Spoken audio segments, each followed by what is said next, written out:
Bagaimana kemudian perempuan ini bisa memaksimalkan akalnya agar mereka bisa setara dengan laki-laki gitu. Jadi hal ini yang saya kira menjadi tantangan. Kebanyakan perempuan itu tidak atau belum memaksimalkan akalnya, sehingga ya mereka lebih menuruti apa yang ada dalam emosional mereka, apa yang ada dalam perasaan mereka, sehingga mereka didominasi oleh perasaan-perasaan mereka. Makanya kalau dalam bercinta itu pasti atau kemungkinan besar cuma rasa-rasa cemburu gitu, amarah, posesif itu banyak dilekatkan pada perempuan. Meskipun laki-laki juga sebenarnya banyak yang seperti itu gitu. Ya, saya kira kondisinya sama gitu kan, tidak memaksimalkan akalnya. Jadi ketika perempuan itu memaksimalkan akalnya, saya yakin mereka akan jadi orang yang hebat, jadi perempuan yang tangguh, dan jadi orang-orang yang diperhitungkan dan mereka menjadi subjek di atas kehidupan mereka gitu. Contohnya siapa? Contohnya Hannah Arendt itu. Dia kan jadi guru besar di salah satu universitas di Amerika, meskipun dia seorang Yahudi. Nah, jadi Hannah Arendt ini ceritanya dia mengalami kisah cinta yang sporadis gitu dengan Martin Heidegger. Jadi ceritanya karena waktu itu ada Nazi di Jerman, kan Nazi ini kan antisemit, anti Yahudi. Jadi Martin Heidegger ini jadi katakanlah penasehat ataupun orang-orang yang memberikan pelajaran untuk militer dari Jerman. Jadi Martin Heidegger ini dosennya adalah dosen dari Hannah Arendt. Jadi Martin Heidegger ini kemudian memilih untuk masuk ke dalam Nazi. Karena Nazi anti Yahudi, Hannah Arendt Yahudi, akhirnya mereka berpisah. Berpisah karena ideologi gitu. Karena paham gitu yang berbeda. Akhirnya Hannah Arendt ini pindah dari Jerman ke Prancis, dan mereka di sana dia mengorganisir orang-orang Yahudi, dan akhirnya dibawanya ke Amerika.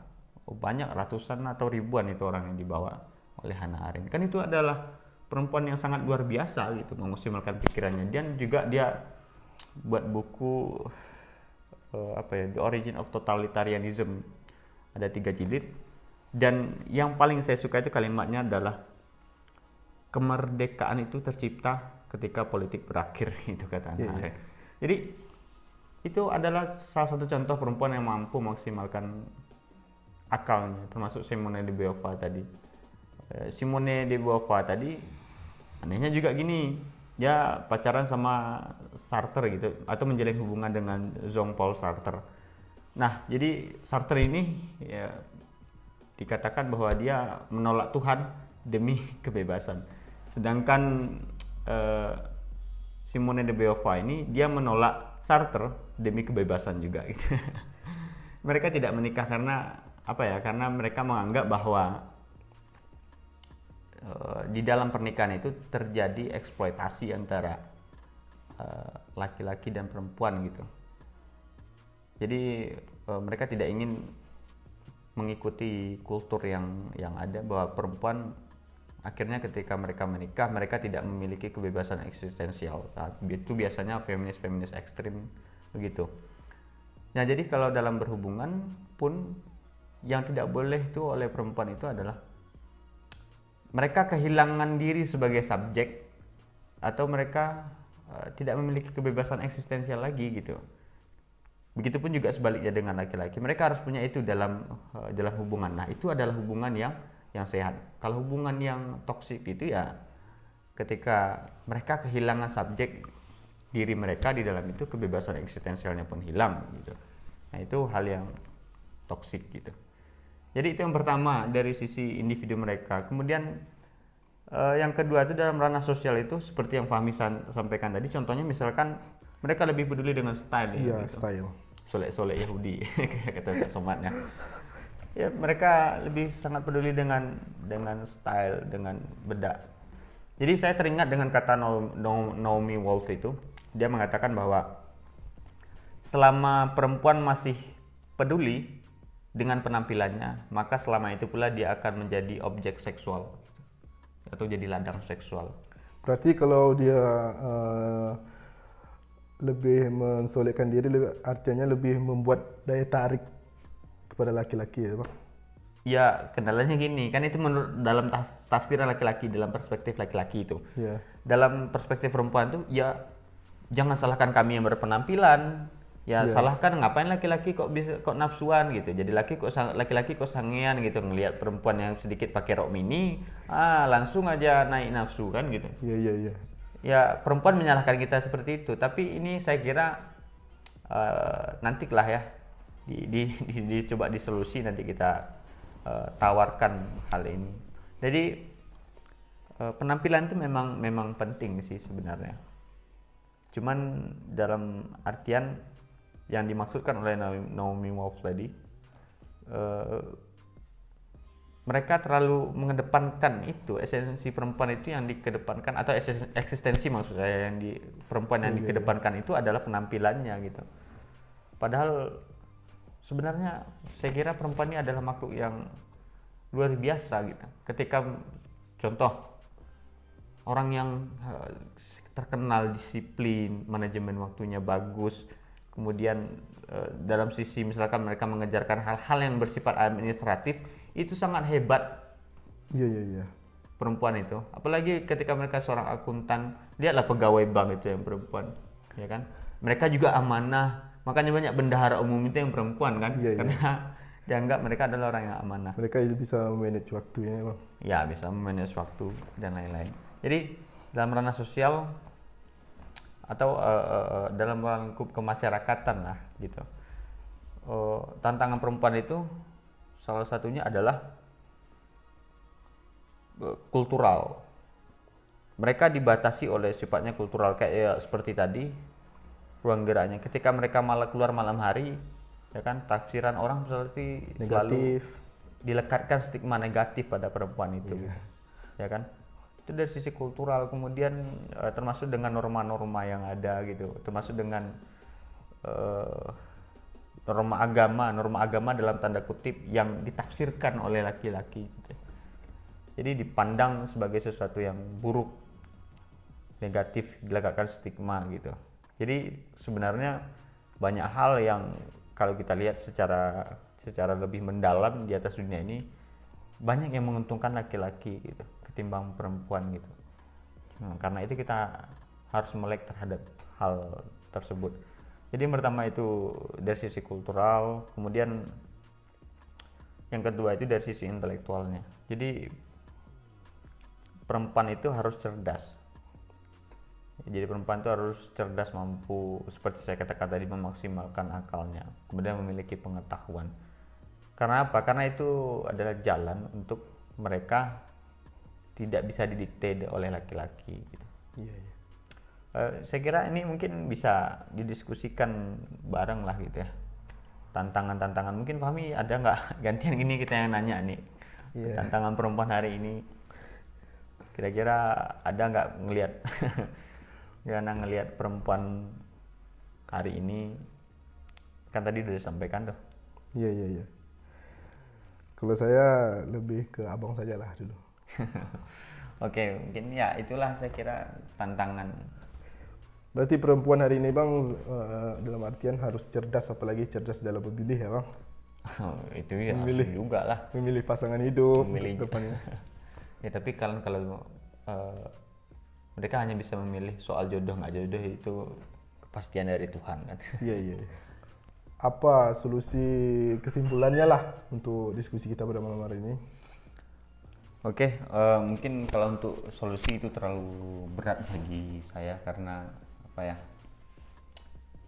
Sedangkan mendefinisikan perempuan saya tidak mampu gitu, apalagi memberikan sebuah solusi. Mungkin intinya bahwa jadi perempuan itu jadilah perempuan yang berdiri sebagai subjek, jangan sebagai objek yang selalu diobjekkan oleh laki-laki gitu. Dan kemudian janganlah jadi seorang perempuan yang bisa didikte oleh laki-laki. Selama perempuan masih bisa didikte oleh laki-laki, dan selama mereka masih berada dalam dunia tafsir laki-laki, selama itu pula perempuan tidak akan bisa memaksimalkan segala potensi dan fasilitas yang ada di dalam dirinya gitu. Jadi mungkin dalam kasus-kasus yang banyak terjadi hari ini, dari kekerasan seks atau tindakan asusila, itu harus ada kerjasama yang sifatnya kolektif lah gitu, baik antara laki-laki dan perempuan. Misalkan dari sisi berdandan,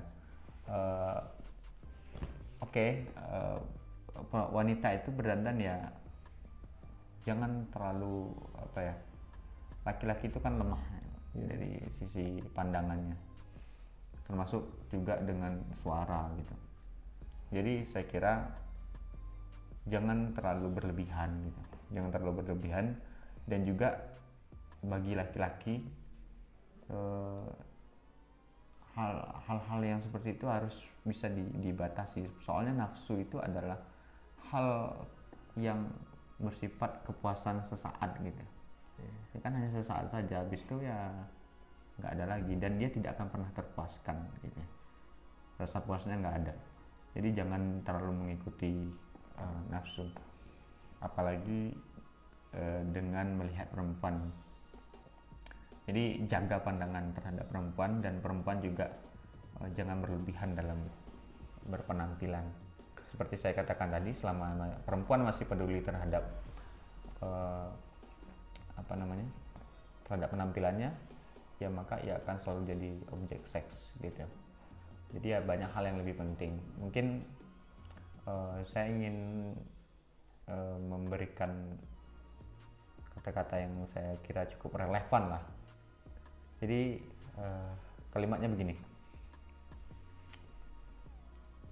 jadilah perempuan itu ibaratkan seperti Barbie yang bisa dimainkan, tapi sejatinya pria sejati itu tidak akan pernah bermain Barbie.